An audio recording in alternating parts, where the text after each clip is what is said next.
नमस्कार प्यारे विद्यार्थियों।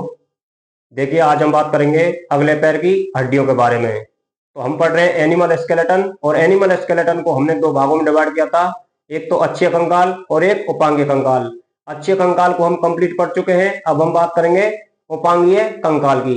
अब देखो, उपांगीय कंकाल में एक तो अगले पैर की हड्डी आती है और पिछले पैर की हड्डी आती है। तो आज हम बात करेंगे सिर्फ और सिर्फ अगले पैर की हड्डियों के बारे में। तो देखो, ये गाय के अगले पैर की हड्डियां, ठीक है। तो देखिए, ये हड्डी है स्कैपुला। ये कौन सी है? स्कैपुला। और ये हुमरस। ये इधर के साइड की रेडियस हो जाएगी, और ये अल्ना। ये छोटी छोटी कार्पल हो जाएंगी, कार्पल्स। ये मेटाकार्पल हो जाएंगी, ठीक है। ये हो जाएंगी डिजिट। तो ये गाय के अगले पैर की हड्डी है, ये स्कैपुला है, ये हुमरस है, ये इधर के साइड की रेडियस है, और ये अल्ना है, ठीक है। और ये छोटी छोटी जो आपको दिख रही है शॉर्ट बोन, ये क्या है? कार्पल बोन है, और ये मेटाकार्पल। और ये जो आपको दिख रहे हैं दो, ये दो डिजिट होती हैं। एक डिजिट में तीन फेलेंजस होती हैं, ये दिख रही है ना। ये फर्स्ट फेलेंजस है, ये सेकंड फेलेंजस है, और ये थर्ड फेलेंजस है, ठीक है। तो अब हम एक एक हड्डी के बारे में पढ़ेंगे। तो सबसे पहले हम बात करेंगे किसकी? स्कैपुला की। तो देखिए,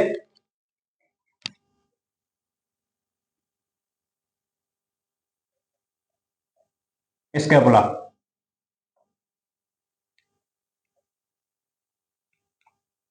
अब देखो, जो स्कैपुला हड्डी होती है वो कहां पाई जाती है? कंधे पर पाई जाती है। और कैसी हड्डी है ये? चपटी हड्डी है, फ्लैट बोन है। तो स्कैपुला कैसी है? चपटी हड्डी होती है, और त्रिकोणाकार होती है। त्रिकोणा त्रिकोणाकार होती है, और कहां पाई जाती है? ये कंधे पर पाई जाने वाली हड्डी होती है। अब देखो, मैं स्कैपुला का चित्र बना रहा हूं, उसमें आपको सब कुछ समझ में आ जाएगा, ठीक है। तो देखिए,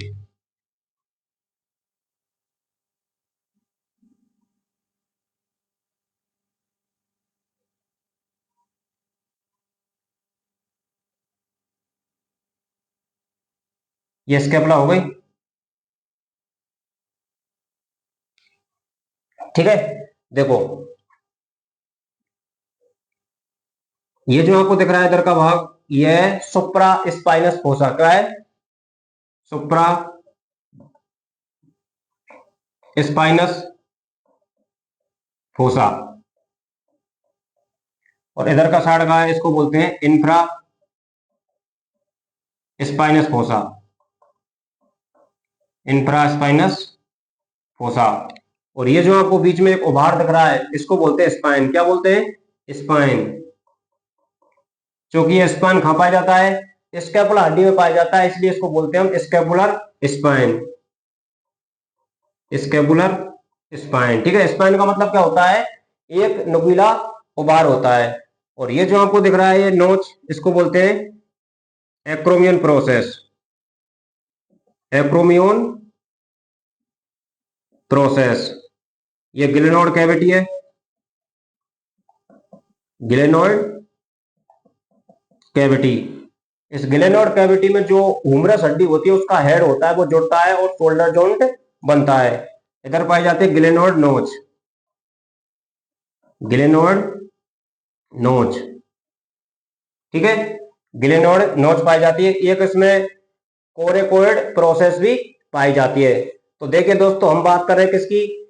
हम बात कर रहे हैं स्कैपुला की। तो देखिए, जो गाय की स्कैपुला होती है, गाय की स्कैपुला में ये संरचना पाई जाती है। एक तो एप्रोमियन प्रोसेस पाई जाती है, ठीक है। गिलेनोड नोच पाई जाती है, और गिलेनोड कैविटी पाई जाती है, सुप्रा स्पाइनस फोसा। और इंफ्रा स्पाइनस फोसा का जो अनुपात होता है, वो होता है 1:3। यानी कि एक भाग तो इधर होगा और तीसरा भाग इधर होगा, ठीक है।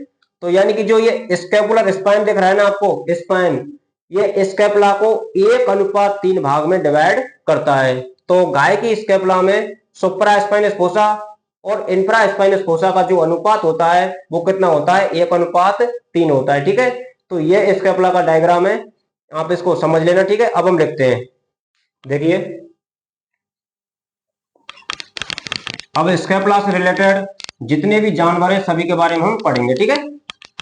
तो देखिए हम बात करते हैं गाय की। गाय की स्कैपुला में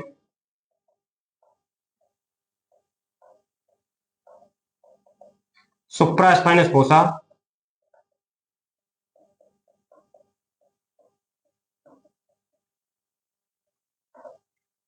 और इंफ्रास्पाइनस फोसा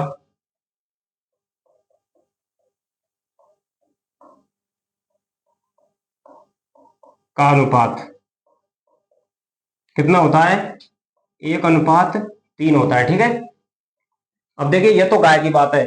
अब हम कुत्ते की बात करें तो कुत्ते की स्कैपुला में सुप्रास्पाइनस फोसा और इंफ्रास्पाइनस फोसा का जो अनुपात होता है वो होता है 1:1 होता है। ठीक है, तो देखिए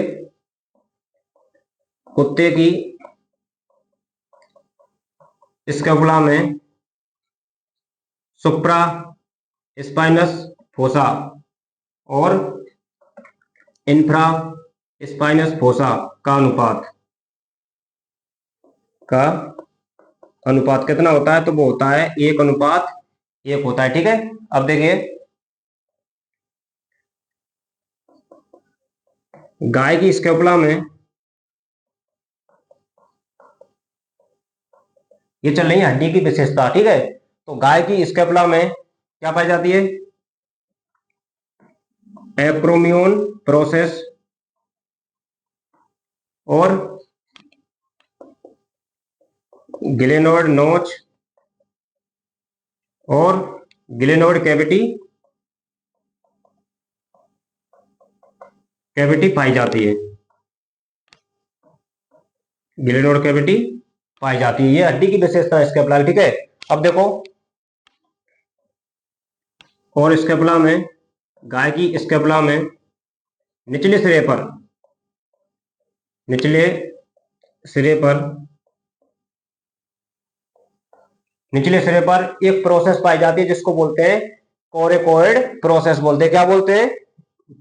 कोरेकोइड प्रोसेस बोलते हैं। ठीक है, तो आप लिख लेना उसको। तो स्कैपुला में निचले सिरे पर क्या पाई जाती है?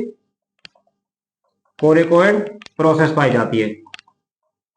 कोरेकोइड प्रोसेस पाई जाती है। ठीक है, तो ये तो देखो स्कैपुला की विशेषताएं क्या पाई जाती है। एक तो ग्लेनोड कैविटी पाई जाती है, ग्लेनोड नोच पाई जाती है, एप्रोमियन प्रोसेस पाया जाता है, और जो स्कैपुला होती है उसके निचले सिरे पर यानी कि इधर की साइड क्या पाई जाती है?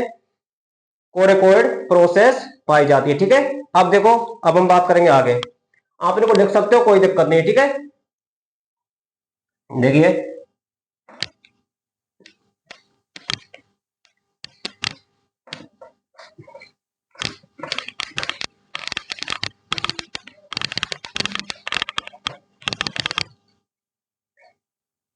देखिए घोड़े की स्कैपुला में, घोड़े की स्कैपुला में एक्रोमियन प्रोसेस एक्रोमियन प्रोसेस अनुपस्थित होता है। ये भाई ध्यान रखना, आपको बहुत इंपॉर्टेंट है, अनुपस्थित होता है। ठीक है, यानी कि जो घोड़े की स्कैपुला होती है उसमें एक्रोमियन प्रोसेस अनुपस्थित होता है। ठीक है, अब देखो सुअर की स्कैपुला में, सुअर की स्कैपुला में ग्लेनोड नोच ग्लेनोड नोच अनुपस्थित होती है। ग्लेनोड नोच अनुपस्थित होती है। ठीक है, तो खरगोश की जो स्कैपुला होती है, खरगोश की स्कैपुला में ये जो एक्रोमियन प्रोसेस होता है, एक्रोमियन प्रोसेस चौड़ी एवं उभारनुमा होती है। चौड़ी एवं उभारनुमा होती है। कैसी होती है? चौड़ी एवं उभारनुमा होती है। क्या? एक्रोमियन प्रोसेस, यानी कि जो खरगोश होता है, खरगोश की स्कैपुला में एक्रोमियन प्रोसेस होती है, वो चौड़ी और उभारनुमा होती है, जिसको क्या बोलते हैं? मेटाक्रोमियन प्रोसेस बोलते हैं, जिसे मेटाक्रोमियन प्रोसेस कहा जाता है। मेटाक्रोमियन प्रोसेस कहा जाता है। ठीक है, अब देखो हम पक्षियों की बात करें, पोल्ट्री की, तो जो मुर्गे की स्केपुला होती है वो कैसी होती है, तलवार नुमा होती है। इसको भी लिख लीजिए, मुर्गे की स्केपुला तलवार नुमा होती है।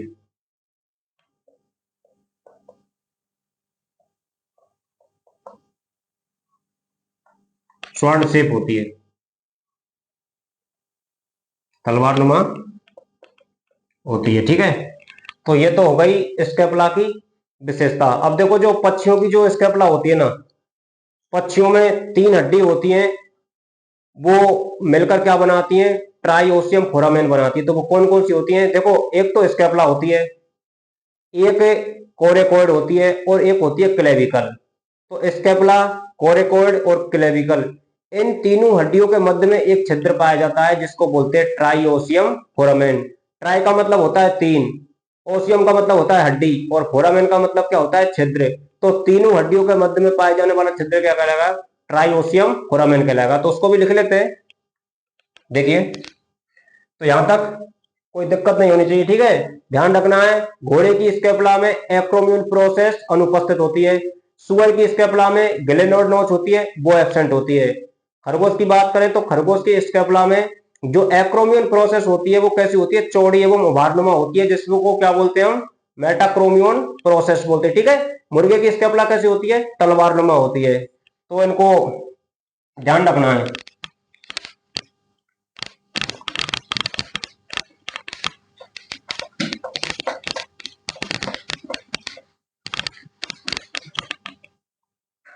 देखिए,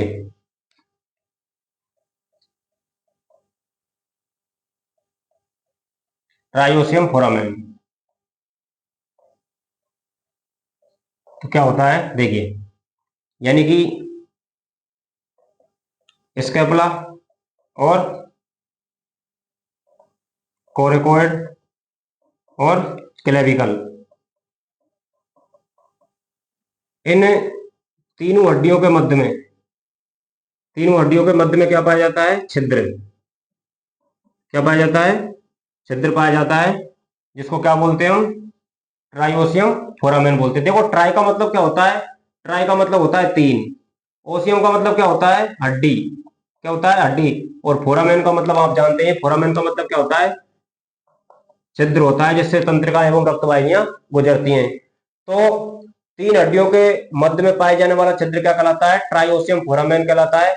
अब आपको ध्यान रखना है 3 हड्डी कौन कौन सी होती हैं, स्केपुला, कोरेकोइड और क्लेविकल। ठीक है, तो इन तीनों हड्डियों के मध्य में छिद्र पाया जाता है जिसको बोलते हैं ट्राइओसियम फोरामेन। किन में देखने को मिलता है, ये मिलता है पक्षियों में। ठीक है, ये बात है पोल्ट्री की, ये ध्यान रखना है। तो दोस्तों ये तो हो गई अपनी स्केपुला। अब हम बात करेंगे किसकी, हुमरस की। तो देखिए,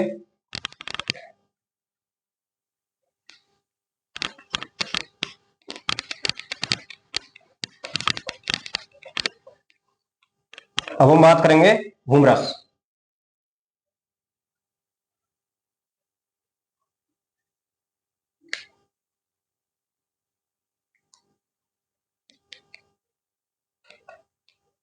दूसरी हड्डी है हुमरस। तो हुमरस हम पढ़ चुके हैं हड्डियों के वर्गीकरण में, कैसी हड्डी है, लॉन्ग बोन्स है। कैसी है, लॉन्ग बोन्स, यानी कि लंबी हड्डी का उदाहरण है। ठीक है, तो देखो हुमरस होती है, हुमरस की सबसे अच्छी विशेषता यह है कि इसमें डेल्टोइड ट्यूब्रोसिटी पाई जाती है, और ये आपको ध्यान रखना है, एग्जाम में भी पूछी जाती है। तो डेल्टोइड ट्यूब्रोसिटी कौन सी हड्डी की विशेषता है, तो ये हुमरस की विशेषता है। तो लिख लीजिए, क्या पाई जाती है इसमें, डेल्टोइड ट्यूब्रोसिटी। अब ट्यूब्रोसिटी का मतलब क्या होता है, देखो ये टर्मिनोलॉजी हमने शुरुआत में करी थी। ठीक है, तो ये टर्मिनोलॉजी आपको ध्यान रखनी है कि ट्यूब्रोसिटी का मतलब क्या होता है, फोरामेन का मतलब क्या होता है, फेसेट का मतलब क्या होता है, ट्यूबरकल का मतलब क्या होता है, कोंडल का मतलब क्या होता है। ये जो भी टर्मिनोलॉजी हमने शुरुआत में पढ़ी है ना, उसको आपको याद करनी है। अब जब हम हड्डियों की विशेषता पढ़ेंगे तो उसमें ये काम आएगी। ठीक है, तो जो हुमरस होती है उसमें क्या पाई जाती है, डेल्टोइड ट्यूब्रोसिटी पाई जाती है। अब आपको प्रैक्टिकली ये देखनी है, तो स्केलेटन के ऊपर मैंने वीडियो बनाई है, उसको आप देख लेना। ठीक है, वहां पर ज्यादा समझ में आ जाएगा। तो और क्या पाया जाता है इसमें, देखिए न्यूट्रिएंट फोरामेन पाया जाता है, न्यूट्रिएंट फोरामेन। और क्या पाया जाता है, तो जो पक्षियों की जो हुमरस होती है उसमें पाया जाता है न्यूमेटिक फोरामेन, न्यूमेटिक फोरामेन पाया जाता है। पक्षियों की जो हुमरस होती है उसमें न्यूमेटिक फोरामेन पाया जाता है। और ये तो हम पहले भी पढ़ चुके हैं कि पक्षियों की जो लॉन्ग बोन्स होती हैं वो कैसी होती हैं, खोखली होती हैं, छिद्रित होती हैं, उनमें हवा भरी रहती है ताकि पक्षियों को उड़ने में आसानी हो सके। और ऐसी हड्डियों को क्या बोलते हैं, न्यूमेटिक बोन बोलते हैं। तो उसी से ये नाम आया न्यूमेटिक फोरामेन। अब देखो, जो कुत्ते की हुमरस होती है उसमें, कुत्ते की हुमरस में सुप्राट्रोक्लियर फोरामेन, सुप्रा ट्रोक्लियर फोरामेन स्पष्ट दिखाई देता है, स्पष्ट दिखाई देता है। जो रेडियल फोसा को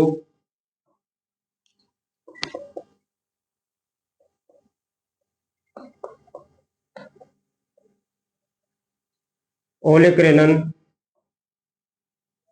फोसा से जोड़ने का काम करता है।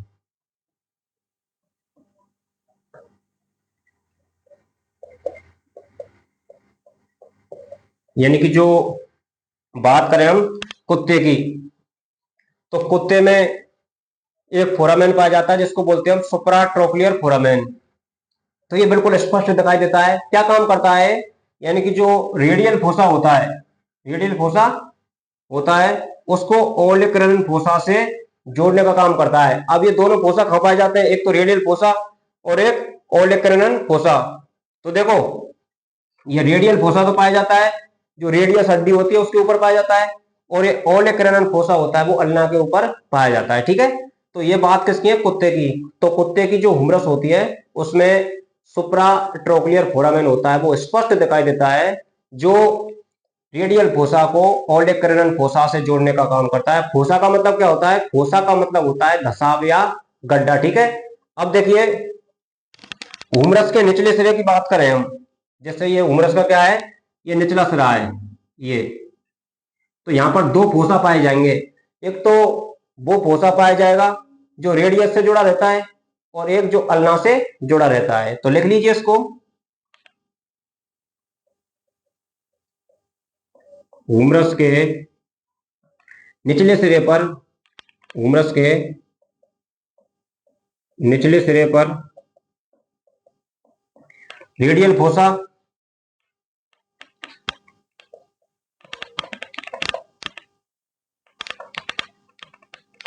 रेडियल फोसा एवं, अब देखो जो ये रेडियल फोसा होता है इसको कोरोनोइड फोसा भी बोलते हैं। तो लिख लेना इसको, कोरोनोइड।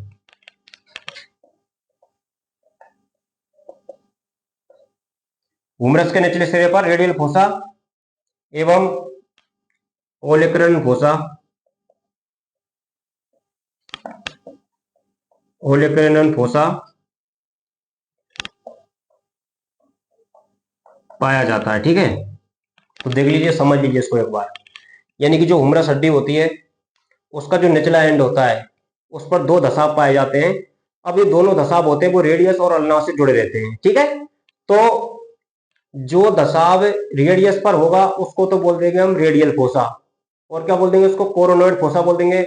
और जो धसाव अल्ना पर होगा उसको बोल देंगे हम ओलेक्रेनन फोसा। क्लियर है, कोई दिक्कत नहीं है। ठीक है, तो ये तो हो गई दोस्तों हुमरस की बात। अब हुमरस में आपको ये ध्यान रखना ही रखना है कि इसमें डेल्टोइड टुब्रोसिटी पाई जाती है। ठीक है, न्यूमेटिक फोरामेन पाया जाता है और न्यूट्रिएंट फोरामेन पाया जाता है। और कुत्ते की हुमरस की बात करें तो इसमें सुप्रा ट्रोक्लियर फोरामेन होता है, वो स्पष्ट दिखाई देता है, जो रेडियल फोसा को ओलेक्रेनल फोसा से कनेक्ट करने का काम करता है।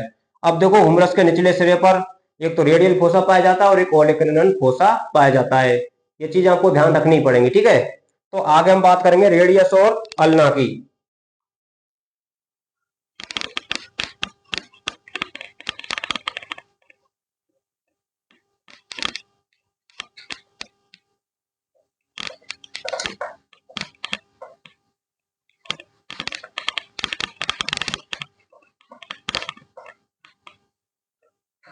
देखिए भाई,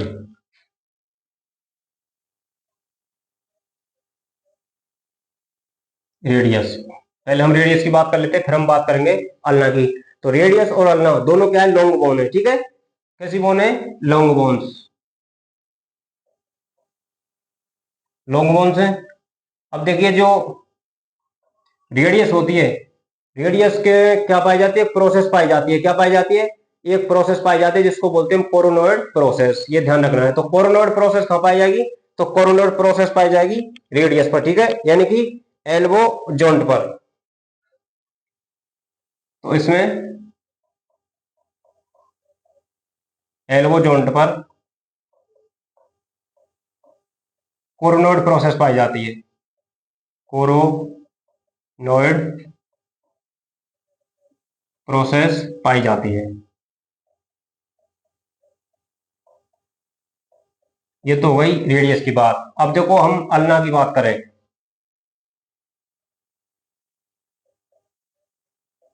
तो अल्ना के ऊपरी सिरे पर, ऊपरी सिरे पर,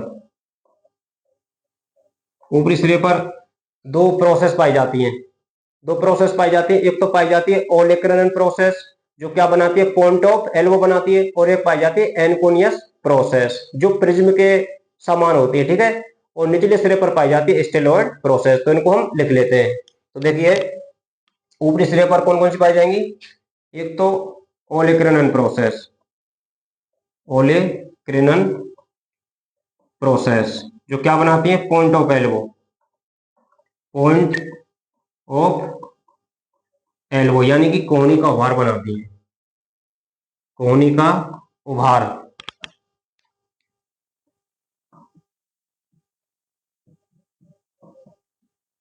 कोहनी का उभार बनाती है। यानी कि देखिए अपन के क्या है, ये जो दिख रहा है ना, ये क्या है, पॉइंट ऑफ एल्बो, क्या है, पॉइंट ऑफ एल्बो, कोहनी का उभार किससे बना है, तो जो अल्ना हड्डी होती है, अल्ना हड्डी का जो ओलेक्रेनल प्रोसेस होता है ना, क्या बनाता है, पॉइंट ऑफ एल्बो बनाता है।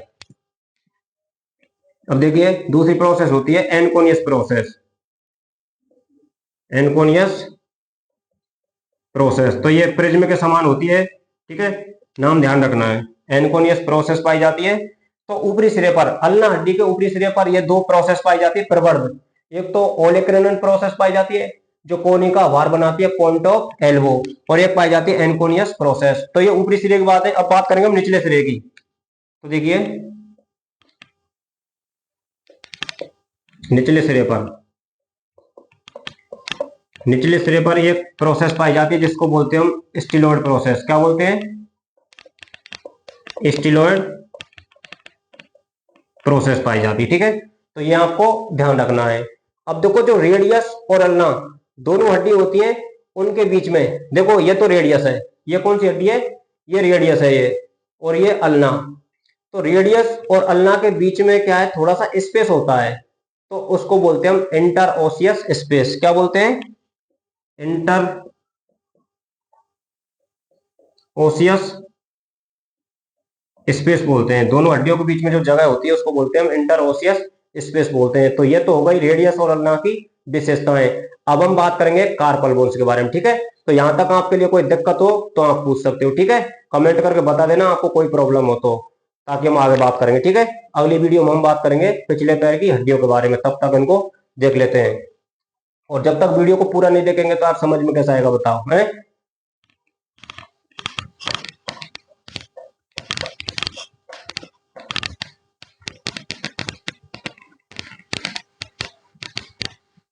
अब आप पढ़ते पढ़ते बोर हो जाते होंगे, मजाक करना मुझे भी बहुत आता है। अब मैं इसलिए नहीं करता कि ताकि वीडियो बहुत लंबी हो जाएगी, ठीक है। और ज्यादा वीडियो लंबी हो जाती है ना तो अपलोड करने में भी प्रॉब्लम आती है, और फिर आप वैसे ही नहीं देखते लंबी हो जाती है तो, ठीक है। ये बाकी क्लास में खूब मजे चलते हैं, ऐसी कोई बात नहीं है। तो पढ़ो लेकिन पढ़ाई करो, कोई दिक्कत नहीं है। देखो हंसी मजाक भी जरूरी है, लेकिन हंसी मजाक के बीच में पढ़ाई को नहीं भूलना है, समझ रहे हो।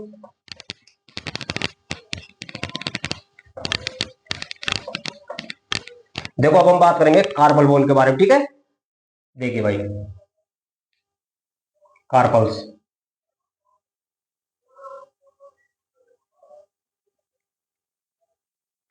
तो देखो जो कार्पल बोन होती है वो कैसी हड्डियां होती है, छोटी हड्डियां होती है, शॉर्ट बोन। कैसी है? Short bone. Short bone, short bones होती हैं। अब देखो कार्पल कहाँ है, ये जो आपको दिख रही है,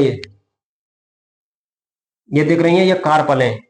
तो देखो कितनी कार्पल है, अगर इसमें दिख रहा हो तो आप देखो क्लियर, देखो 1 2 3 4 और 5 और एक 6।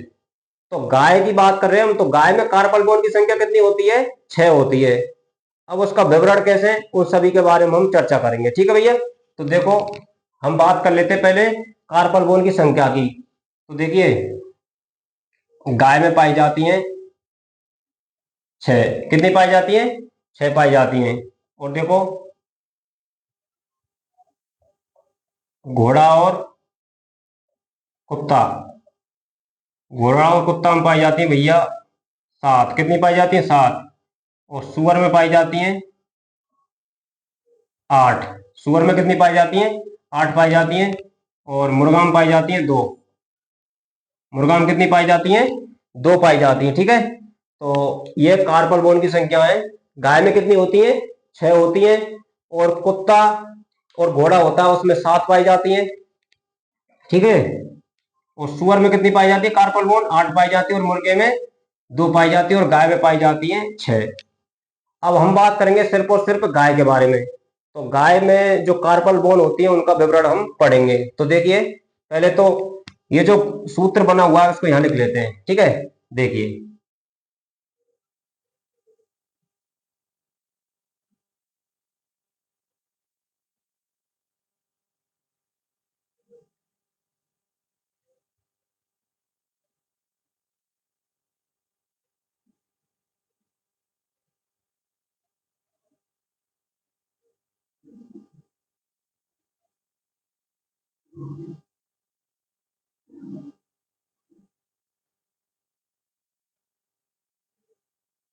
तो देखिए एक तो ये हो जाएगी रेडियल, ये कौन सी हो जाएगी?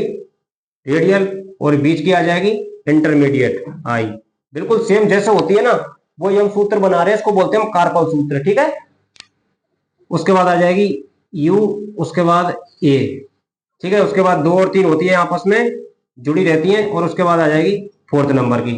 तो गाय में ये हो गया भैया कार्पल सूत्र। गाय का क्या है? गाय का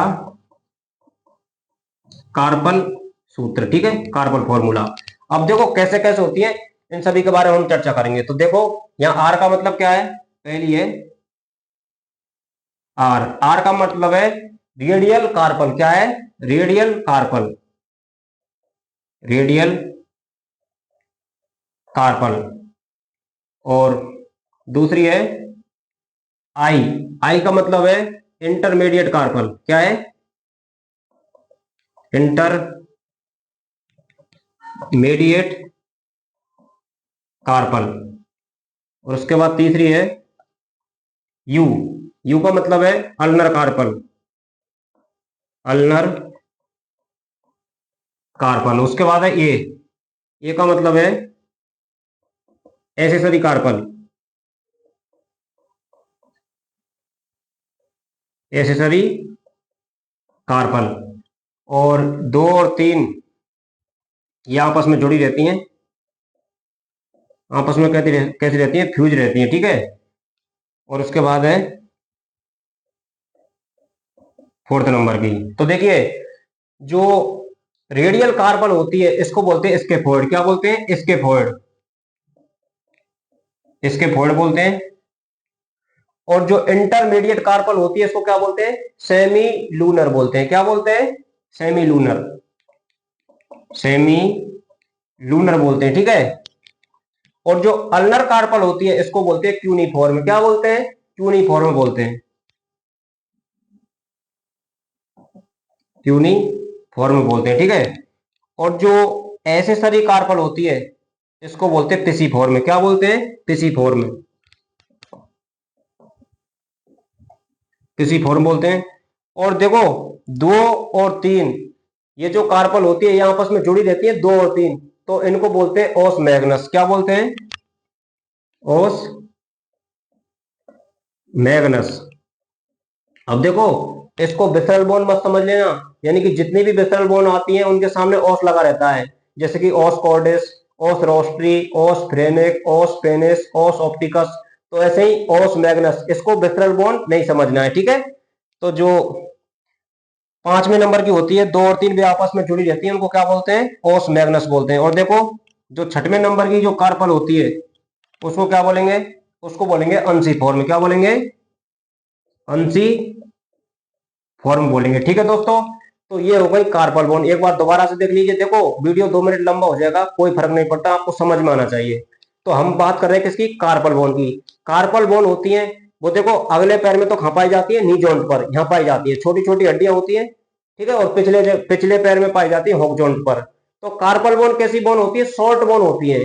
ये जो आपको दिख रही है ये कार्पल बोन है। तो देखो गाय में कार्पल बोन की संख्या 6 होती है, और घोड़ा और कुत्ता में 7 होती है, सुअर में 8 होती है, ठीक है, और मुर्गे में 2 होती हैं।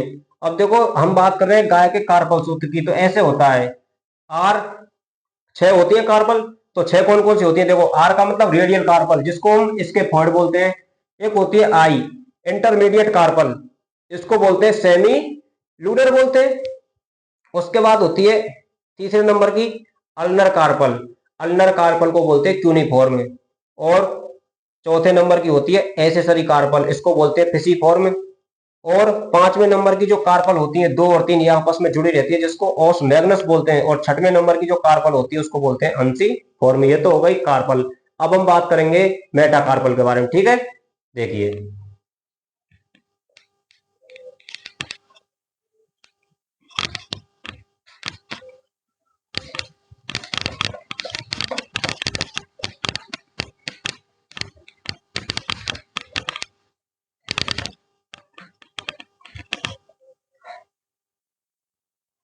Meta carpel,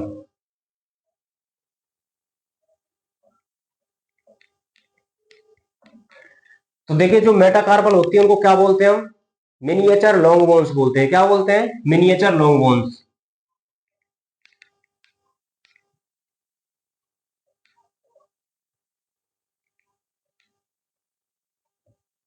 miniature long bones बोलते हैं। क्या बोलते हैं, मिनिएचर लॉन्ग बोन्स बोलते हैं। क्यों बोलते हैं, क्योंकि ये औरों की तुलना में छोटी हड्डी होती है, ठीक है। यानी कि लंबी तो होती है लेकिन उनकी तुलना में छोटी होती है, जैसे कि फीमर हो गई, रेडियस अल्ना हो गई, ठीक है, उनकी तुलना में छोटी होती है, इसलिए इनको बोलते हैं मिनिएचर लॉन्ग बोन्स। अब देखो, अब हम बात करेंगे जानवरों में मेटाकार्पल बोन की संख्या। तो देखिए देखिए पहले तो ये समझिए, यानी कि जिस पशु या कोई भी जानवर है उसमें जितनी डिजिट होंगी ना उतनी मेटाकार्पल होंगी। अब देखो अपने कितनी डिजिट है, 5। कितनी है, 5। देखो 1 2 3 4 5, ये अंगूठा भी क्या है, डिजिट ही है, ठीक है। तो अपने 5 डिजिट है, तो 5 ही मेटाकार्पल होंगी, ये मेटाकार्पल है, ठीक है।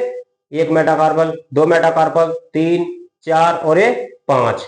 तो जितनी जितनी डिजिट होंगी उतनी क्या होंगी, मेटाकार्पल होंगी, ठीक है भाई। अब देखो, अब वो जो अवशेषी होती हैं उनके बारे में कोई कह नहीं सकते, वो अपवाद है। तो देखिए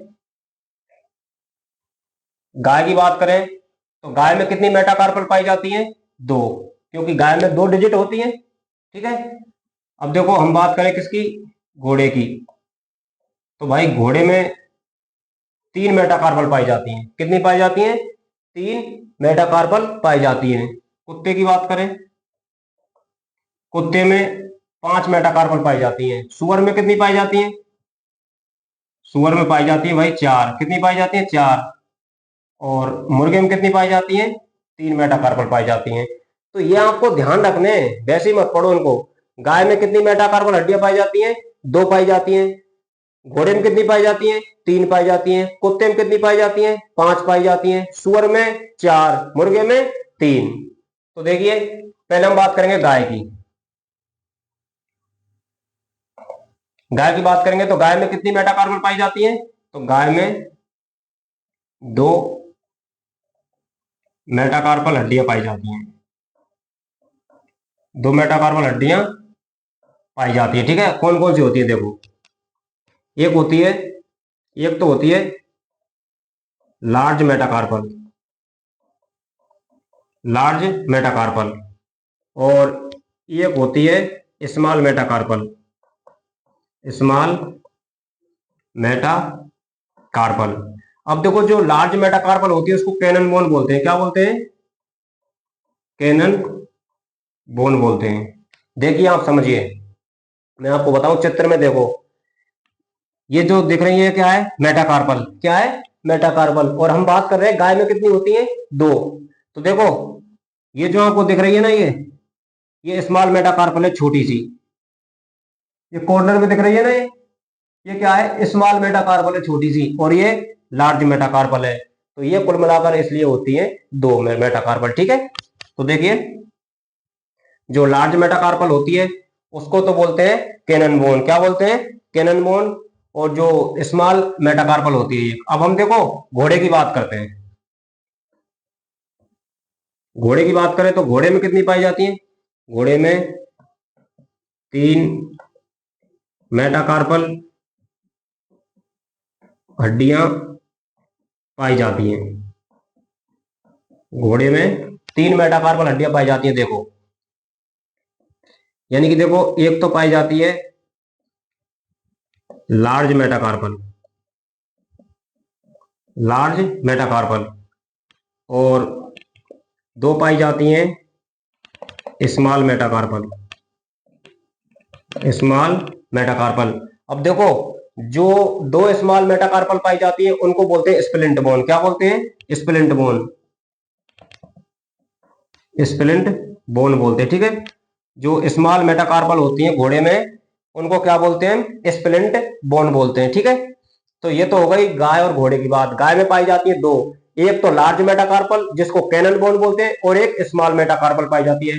घोड़े में तीन मेटाकार्पल पाई जाती है, जो दो स्मॉल मेटाकार्पल होती है उनको स्प्लिंट बोन बोलते हैं, और एक होती है लार्ज मेटाकार्पल। अब देखो मुर्गे की बात करें, हम मुर्गे की बात करें, मुर्गा बहुत जरूरी है भाई। ठीक है,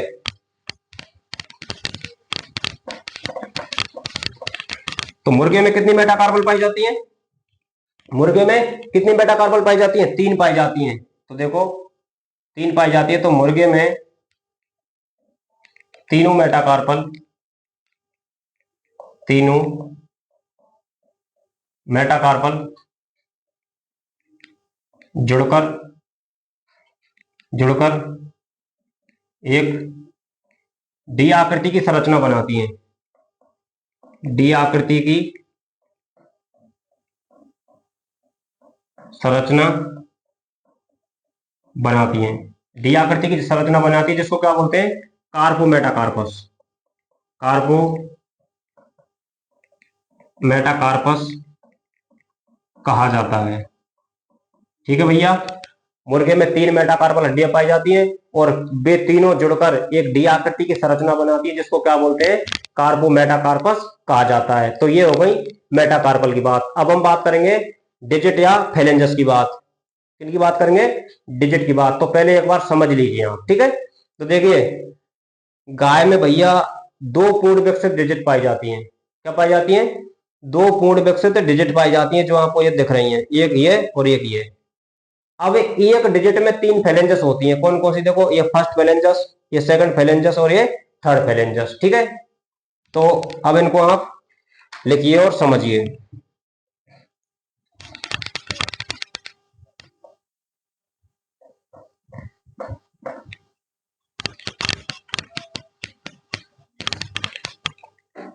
तो अपनी लास्ट की हैं फेलेंजस,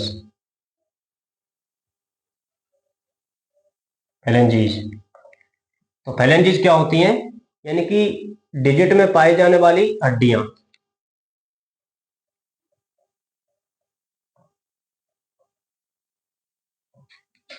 या डिजिट में पाई जाने वाली हड्डियां, पाई जाने वाली हड्डियां, डिजिट में पाई जाने वाली हड्डियां क्या कहलाती हैं? फेलेंजस कहलाती हैं। अब देखो हम गाय की बात करेंगे, गाय की। तो गाय में दो पूर्ण विकसित, दो पूर्ण विकसित डिजिट पाई जाती हैं, डिजिट पाई जाती हैं गाय में। दो पूर्ण विकसित डिजिट कौन कौन सी होती है? वो थर्ड एवं फोर्थ पाई जाती है। ठीक है, गाय में दो पूर्ण विकसित, ये जो आपको दिख रही है ना, ये कौन सी थर्ड और फोर्थ है। गाय में दो पूर्ण विकसित डिजिट पाई जाती है थर्ड और फोर्थ नंबर की। देखो, जब हमने बात की थी ना कशेरुकाओं की, तो जो कुबड़ का निर्माण होता है वो थर्ड और फोर्थ थोड़े से कशेरुकाओं से होता है। ठीक है, उसमें गलती से हमसे क्या है, सेकंड और थर्ड निकल गया था। तो आपको ध्यान रखना है कौन कौन सी है। एक तो थर्ड और फोर्थ थोड़े से कशेरुकाएं होती है, मिलकर क्या बनाती है, कुबड़ का निर्माण करती है। ठीक है भैया, तो हम बात कर रहे हैं किसकी, गाय की। तो गाय में दो पूर्ण विकसित डिजिट पाई जाती हैं। ठीक है, अब देखिए, यानी कि एक डिजिट में तीन फेलेंजीज होती हैं, तीन फेलेंक्स होती हैं, तीन फेलेंक्स होती हैं। तो गाय के प्रत्येक पैर में एक डिजिट में तीन फेलेंजेस होती हैं। तो गाय के प्रत्येक पैर में कितनी डिजिट होती हैं, दो डिजिट होती हैं, और दो डिजिट में कितनी फेलेंजेस हो जाएंगी, छह। गाय के पैर में, गाय के प्रत्येक पैर में कुल छह फेलेंजेस होती हैं। ठीक है, ये तो कोई ज्यादा बड़ी बात नहीं है, आपको समझ में आ जाएगा। यानी कि एक पैर में दो डिजिट होती हैं और एक डिजिट में तीन फेलेंजेस होती हैं। देखो, ये तो फर्स्ट फेलेंजस, ये सेकंड फेलेंजस और ये थर्ड फेलेंजस। तो एक डिजिट में तीन फेलेंजस पा रही है, तो दो में कितनी हो जाएंगी, छह हो जाएंगी, कोई बड़ी बात नहीं। अब देखिए, गाय के फैटलॉक जॉइंट पर, फैटलॉक जॉइंट पर, फैटलॉक जॉइंट पर सेकंड एवं फिफ्थ डिजिट, सेकंड एवं फिफ्थ डिजिट अवशेषी होती हैं, अवशेषी होती हैं, जिन्हें ड्यूक्लाव कहा जाता है, जिन्हें डी क्लाउस कहा जाता है। ध्यान रखना भाई, ठीक है। यानी कि गाय में जो पैर होता है ना, पीछे का पैर, उसमें दो बाहर निकली रहती है ना, उनको क्या बोलते हैं, डी कुलाव बोलते हैं। दो उंगली नुमा संरचना निकली रहती है ना, उनको क्या बोलते हैं, डी कुलाव। अब वो कौन कौन सी होती है, सेकंड और फिफ्थ नंबर की डिजिट होती है, और वो कैसी होती है, रूडिमेंट्री होती है, अवशेषी होती है, उनको डी क्लाउस कहा जाता है। ठीक है, तो ये तो हो गई गाय की बात। एक बार दोबारा से रिपीट कर लीजिए, गाय की बात कर रहे हैं हम। गाय में दो पूर्ण विकसित डिजिट पाई जाती है, थर्ड और फोर्थ। गाय के एक पैर में दो डिजिट होती हैं और एक डिजिट में तीन फैलेंजेस होती हैं, तो कुल मिलाकर एक पैर में छह फैलेंजीज पाई जाती हैं। गाय में सेकंड और फिफ्थ नंबर की जो डिजिट होती है वो अवशेषी होती है, जिनको डिक्लाव कहा जाता है। अब हम बात करेंगे घोड़े के बारे में। देखिए,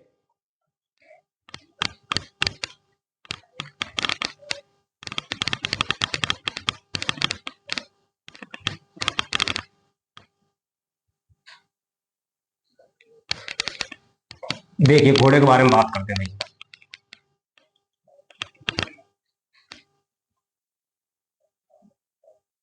तो देखो, घोड़े में एक पूर्ण विकसित, घोड़े में एक पूर्ण विकसित डिजिट पाई जाती है, पूर्ण विकसित डिजिट पाई जाती है, जिसे क्या बोलते हैं, मेनस बोलते हैं, जिसे मेनस कहते हैं, मेनस कहा जाता है। ठीक है, तो जो घोड़ा होता है, घोड़े में एक ही डिजिट होती है। आपने देखा होगा कि जो घोड़े का जो पैर होता है ऐसे होता है, ऐसे होता है। ठीक है, उसमें एक डिजिट पाई जाती है, यानी कि जो घोड़े का जो खुर होता है वो विभाजित नहीं होता है। ठीक है, तो उसमें एक डिजिट पाई जाती है पूर्ण विकसित, जिसको क्या बोलते हैं, मेनस बोलते हैं। क्या बोलते हैं, मेनस बोलते हैं। ठीक है, तो ये आपको ध्यान रखना है। तो घोड़े के एक पैर में तीन फैलेंजेस पाई जाएंगी, घोड़े के एक पैर में तीन फेलेंक्स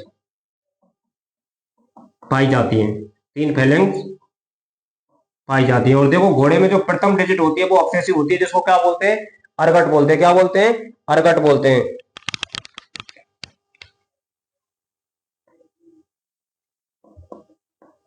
घोड़े में प्रथम डिजिट अवशेषी होती है, अवशेषी होती है, जिसको चेस्टनट बोलते हैं, जिसे चेस्टनट कहते हैं। यानी कि घोड़े में जो प्रथम डिजिट होती है वो कैसी होती है, अवशेष के रूप में पाई जाती है, जिसको क्या बोलते हैं, चेस्टनट कहते हैं। अब देखिए, घोड़े के फैटलॉक जॉइंट पर, घोड़े के फैटलॉक जॉइंट पर,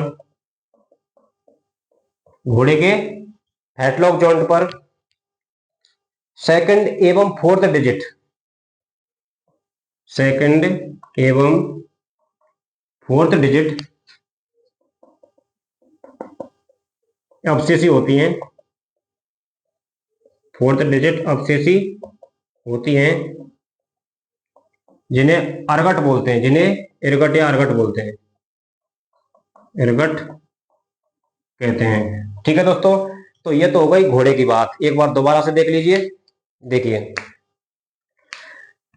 घोड़े में एक पूर्ण विकसित डिजिट पाई जाती है, जिसको क्या बोलते हैं, क्या बोलते हैं, मेनस बोलते हैं। क्या बोलते हैं, मेनस बोलते हैं। और देखो, घोड़े के एक पैर में 3 फैलेंजस पाई जाते हैं, वही फर्स्ट फैलेंजस, सेकंड फैलेंजस और थर्ड फैलेंजस। घोड़े में प्रथम डिजिट होती है वो अवशेषी होती है, जिसको क्या बोलते हैं, चेस्टनट। क्या बोलते हैं, चेस्टनट बोलते हैं। और देखो, घोड़े के फैटलॉक जॉइंट पर सेकंड और फोर्थ डिजिट होती है वो अवशेष के रूप में पाई जाती है, जिसे क्या बोलते हैं, अर्गट बोलते हैं। क्या बोलते हैं, अर्गट। अब देखो, गाय में तो वो सेकंड, गाय के फैटलॉक जॉइंट पर सेकंड और फिफ्थ नंबर की डिजिट होती है वो अवशेषी होती है, जैसे डिक्लाउ कहते हैं। लेकिन घोड़े में सेकंड और फोर्थ नंबर की डिजिट होती है वो अवशेषी होती है, जिसको क्या बोलते हैं, इरगट बोलते हैं। ठीक है दोस्तों, तो ये एनाटोमी है। जब आप समझने की कोशिश करेंगे ना, तभी समझ में आएगी भाई। एनाटोमी हर किसी के